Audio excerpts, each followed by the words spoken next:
Hello friends, तो मैं हूं दीपक खुराना और आप सभी का स्वागत है आपके अपने बैंकिंग एज चैनल पे। और आज मैं आपके लिए प्रीवियस ईयर में मींस 2020 में आईबीपीएस पीओ प्रीलिम में पूछी गई पज़ल लेके आया हूं। और इस प्रकार की पज़ल अभी आपके 21 तारीख और 27 तारीख को जिस जिसके एसबीआई पीओ प्रीलिम का एग्ज़ाम होने वाले हैं उसमें पूछने के 100% चांस हैं। तो आप इस पज़ल को पूरे फोकस्ड होकर समझना। और पहले तो मैं आपको 30 सेकेंड का टाइम दे रहा हूँ, आप पज़ल को पढ़ लीजिए।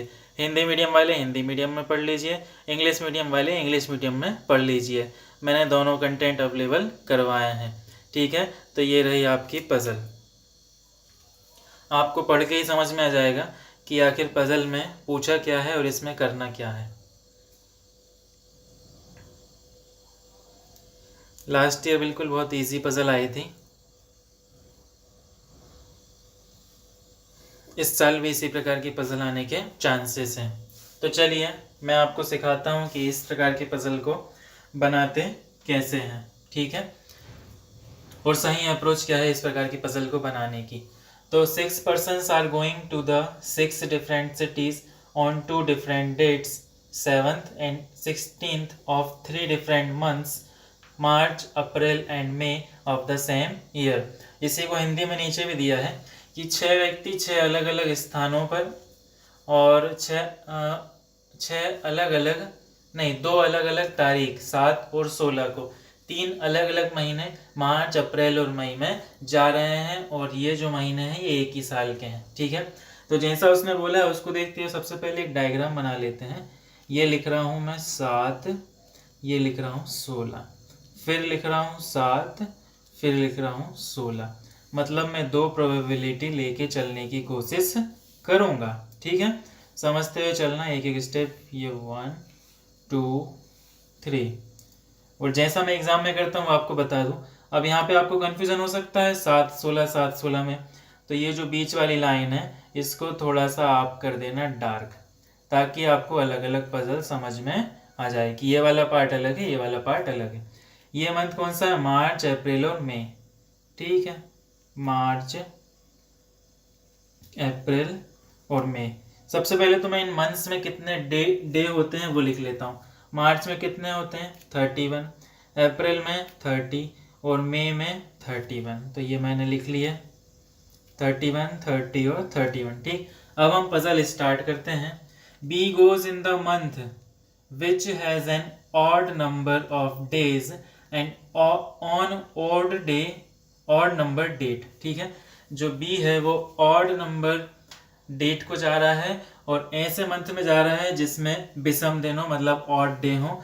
तो ऑड डे मतलब क्या होता है? विषम होता है 31। और डेट भी कौन सी है? ऑड है 7 और इवन है 16। ये सम है, ये विषम है। तो बी या तो 31 को चल जाएगा या ये वाली 31 को चल जाएगा, यानी या तो मई में जाएगा या मार्च में जाएगा। अब हम आगे बढ़ते हैं। 2 persons go in between B and the one who goes to Pune. तो बी और पुणे के बीच में 2 व्यक्ति जा रहे हैं, 1 और 2। यहाँ वाला कहाँ जाना चाहिए? पुणे जाना चाहिए। 1 और 2, ये वाला कहाँ जाना चाहिए? पुणे जाना चाहिए। आगे बढ़ते हैं।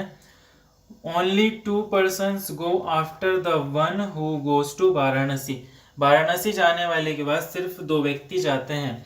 मैं वाराणसी को यहाँ रखूंगा तब तो 2 व्यक्ति जाएंगे ना, लेकिन मैं यहाँ वाराणसी को रख पा रहा हूँ क्या? नहीं।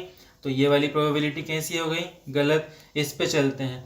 मैं यहाँ पे वाराणसी को रख पा रहा हूँ, ठीक है।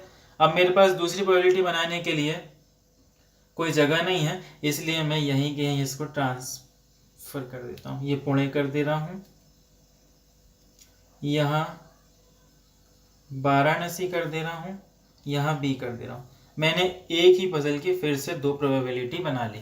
आगे बढ़ते हैं, ठीक है।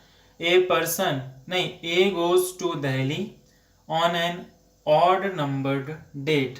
ऑड नंबर डेट को ए कहाँ जाता है? दिल्ली जाता है, ठीक है। ऑड नंबर डेट कौन सी है? 7। ये ए है, ये जा रहा है दिल्ली, ये लिख लिया मैंने। ये ए है, ये जा रहा है दिल्ली, इतना लिख लिया, ठीक है। Only 1 person goes between A and F. A और एफ के बीच में एक व्यक्ति जाएगा। तो यहाँ एफ आ सकता है क्या 1 छोड़ के? नहीं, यहाँ तो बी है ऑलरेडी। तो F कहाँ जाएगा ऊपर, और यहाँ 1 छोड़ दूंगा तो यहाँ F आ सकता है। ठीक है, as many people who goes before F, जितने व्यक्ति F से पहले जाते हैं, as many people go after C, उतने ही व्यक्ति C के बाद जाते हैं। क्या मैं C को लास्ट में रख दूंगा? ठीक है, इसके हिसाब से F से पहले 2 जा रहे हैं तो C के बाद भी कितने जाना चाहिए?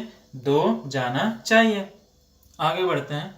मोर than 2 people go in between D and the E who goes to Indore, तो D और E के बीच में 2 से ज़्यादा व्यक्ति जाएंगे। देखो हमारे पास कितने स्पेस खाली हैं, 1 2 3 4, ये सब भरे हुए हैं, 1 और 1 2, या तो D यहाँ पे आएगा या D और E यहाँ आएगा। लेकिन इसके बीच में 2 से ज़्यादा जा रहे हैं क्या? नहीं, यहाँ तो सिर्फ 1 ही जा रहा है, A, तो ये वाली प्रोबेबिलिटी फिर से गलत हो गई। ठीक है, ये वाली प्रोबेबिलिटी सही होगी। देखते हैं हम, 1 2 3 4, 4 प्लेस फिल है और D और E की बात कर रहा है। D और E यहाँ आ सकता है, D और E यहाँ आ सकता है, लेकिन उसने बोला है कि E कहाँ जा रहा है? इंदौर, तो E को यहाँ रख देता हूँ, D को यहाँ रख दे रहा हूँ। ठीक है, इतनी बात समझ में आ गई। इसको पहुँचा दिया Indore. F does not go to Chennai, F Chennai नहीं जाएगा, तो ये दिल्ली जा रहा है, ये पुणे, ये वाराणसी, ये इंदौर, तो फिर चेन्नई कौन जाएगा? B जाएगा। ठीक है, one of the persons visits Jaipur, तो एक ही व्यक्ति बचा है F, जो कि जाने वाला है जयपुर। ये हमारी फाइनल पजल है और इसी तरीके की पजल IBPS PO में पूछी गई थी पिछले बार, और सेम SBI PO में इस तरीके की पजल पूछी जाने वाली है। तो आई होप आपको ये पजल समझ में आई होगी और आप इस तरीके की पजल की प्रैक्टिस करके जाएंगे।